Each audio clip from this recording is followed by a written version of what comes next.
Hello. Well, this week we're going to look at a smaller tent, not a large family tent. We've reviewed quite a lot of smaller tents in our time, and this week we're going to have a look at the Robens Pioneer 3EX. We last reviewed, I think, our small Robens tent quite a few years ago, so this is the first Robens we've looked at in a while. Now, me and the lad last year, we tried backpacking with the tent, which was really good, but only a small trip, so it's something we want to do a bit more of, and especially bike packing too. So really keen in looking at some lightweight small tents. And I saw this one from Robens and I thought this was ideal. Fortunately, they agreed to send me one, so thank you very much, Robens. So what is this? Well, it's a Pioneer 3EX and it's just over 3 kilos, so not very heavy. Obviously not ultralight. You can get some really high-end ultralight tents from Robens and from various other brands as well, but this is light enough for us, just over 3 kilos. It's got fiberglass poles in here, I believe, or have a look. No, alloy poles. I stand correctly, it's got alloy poles. So poles can be separated if need be for packing between us, but it's not bad in terms of size either. It's got a bit of room in the bag at the moment. We'll see if that's like it when I get it back in there afterwards. So one of the unique things about this tent is that it's a 3-person. Probably if you're touring, ideal for 2, giving you a bit of space. But it also comes with a enclosed porch area, which is ideal if the weather's wet, which unfortunately at the moment it isn't, but quite often it is. Just get the thing out of the bag. As usual, there's lots of things attached, so there's a picture of it and some of the details. Again, I'll put all the dimensions and specs up on our webpage for it.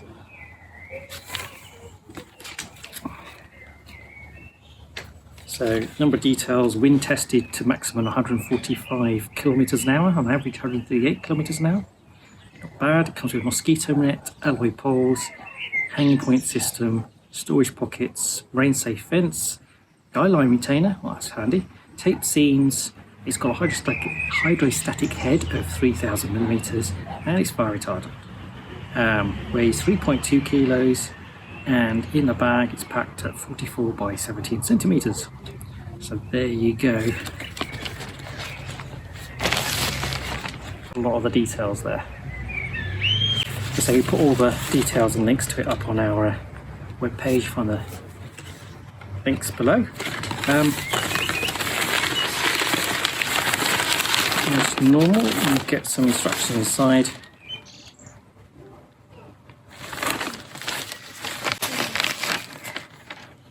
It's fairly straightforward. So I'm going to try and put it up now and try not to mess it up.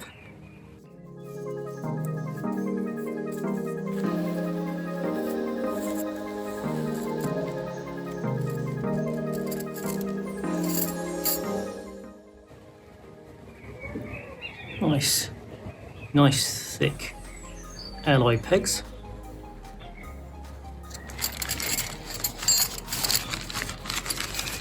Yes, we have it here, and repair patch.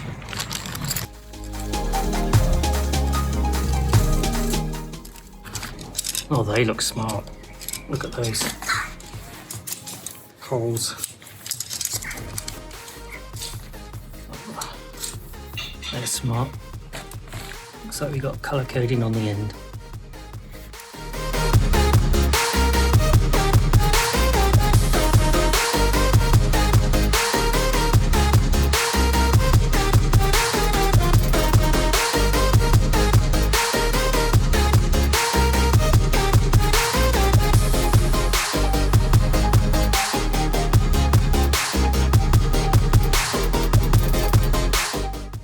Okay, so that's the fly sheet up. A few things I've noticed on this. So each of these alloy poles are colour coded. So you've got yellow, red and silver down there.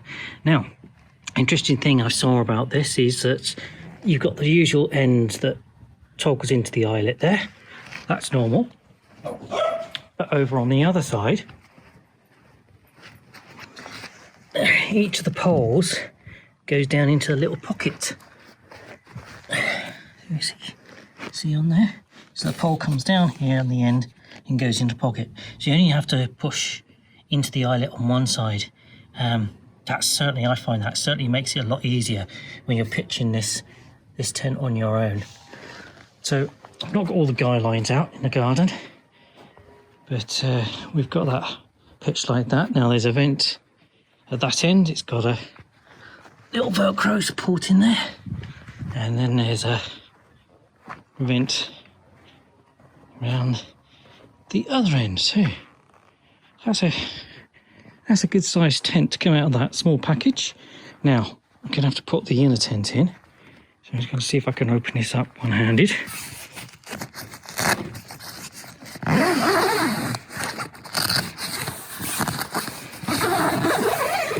There we go. So inside, that's where the inner tent's going to go. And over here is the additional storage area and porch. So you get quite a bit of space in this tent. So next step, let's get the inner in.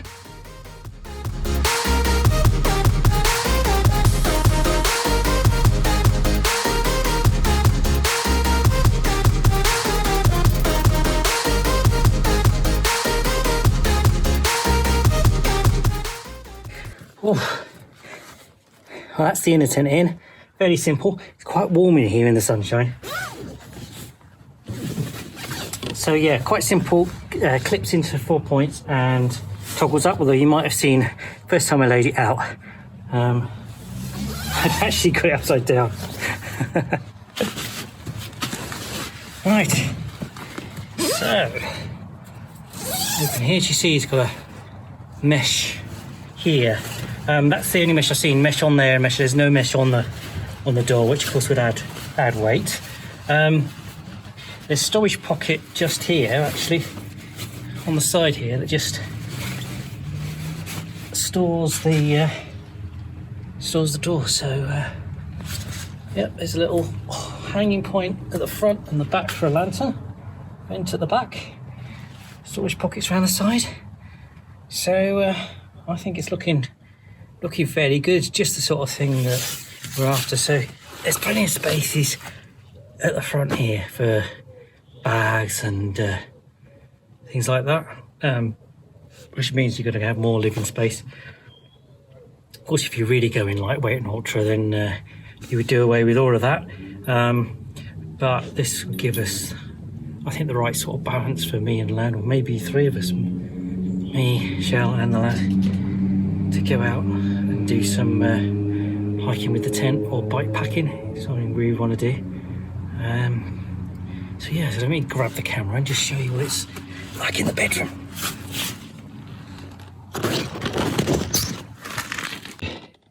There's a little storage pocket on that side,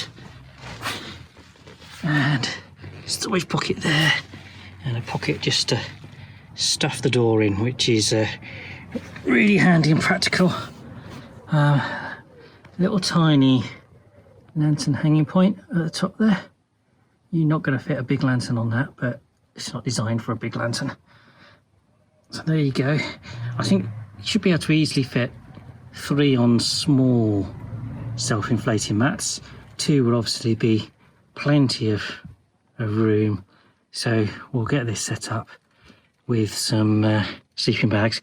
Actually, because there's a room, I might put in, and we're just testing this at home, I might put in some of our bigger mats we use for car camping, which will certainly take up more space than normally you would with this sort of tent.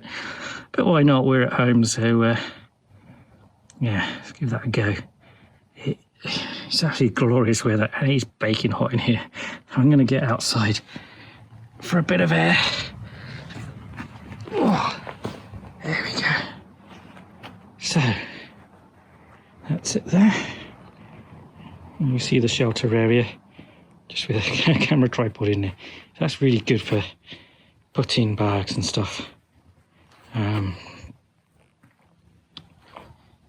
Saves us having to take 2 or 3 tents if we're all going. So yeah, so far so good. Okay, so I've just started inflating this Outwell Deep Sleep 7.5 centimeter double sim, and as you can see, it fills up most of the sleeping area. Okay, so this is larger than your typical backpacking sims, much larger. It's certainly not something we take with us backpacking or bike packing. But yes, maybe double thinking about 3 of us sleeping in here tonight might just be 2.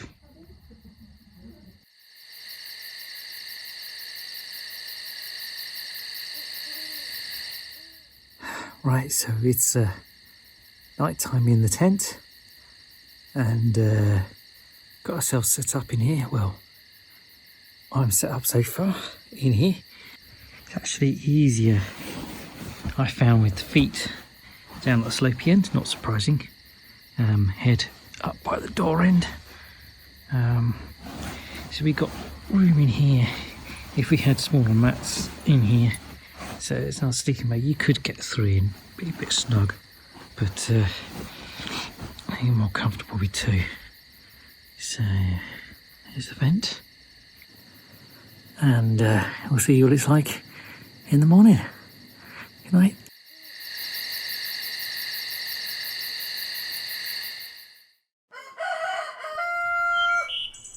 Well, good morning. So how was the tent? Well, first off, I should explain all this lot, because this wasn't here yesterday when I put it up. Yeah, we've had a virtual scout camp in the garden. So we've had the shelter up because we're in forecast of doing activities, and they're doing it with Zoom and stuff like that. So we've had that done. So we've added more to the garden. But let's get back to the tent. So the tent, yeah, definitely testing out, learned a few things about it. It says position the tent in the wind so that the wind is not, the door is not facing the wind, which makes sense. You don't want it putting up and blowing away. But the other thing I noticed is that definitely it's better sleeping with your feet at the far end, at the smaller end. No surprise there. And at this end, you can sit up in bed without the tent touching your head. Well, certainly I can. So definitely, I think orientation-wise, I'd certainly try to always look. There's a slope and everything to make sure feet at the bottom, head at the top. The other thing we noticed is quite a lot of condensation this morning, and maybe the vents could do with being a bit bigger. There's not much of a breeze last night at all in the garden, so not much of a through draft. As you can see, there was a bit of a sag that appeared on the tent too. So that meant the fly sheet touched the inner tent with the condensation. We had no water coming in the tent, but it was just something to note. I had to reposition the guy lines, and yeah, I've not pitched this properly. There's no guy lines on the far side out. There's not enough room in the garden. So I've had to pitch the side guy lines to really pull this tent a bit tight, and that's getting it off the inner tent. So just a few things to learn there. I'm going to let it dry out and put it away. One thing it said on the pack that they were guy line storage with the guy lines on here. I've not actually seen that, so I'll have another look as come to put it away. But at the moment, set it out. I'm glad on this test pitch because we've learned a lot about using the tent. So, the other little handy little thing that I should mention, it doesn't have, that you get on some tents, in the porch area there's no extra little ground sheet. Now I know some other smaller tents we've had, you can sometimes get an optional ground sheet.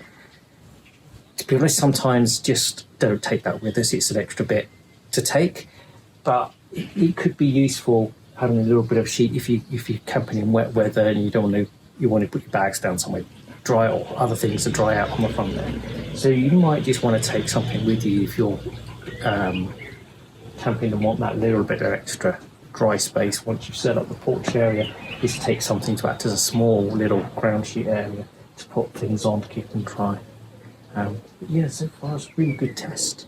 And let it dry out, put it away.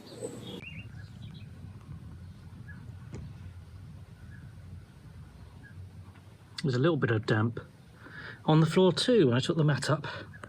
Not too damp really, I think it's just where there's further condensation from the cold ground. So just let that dry out.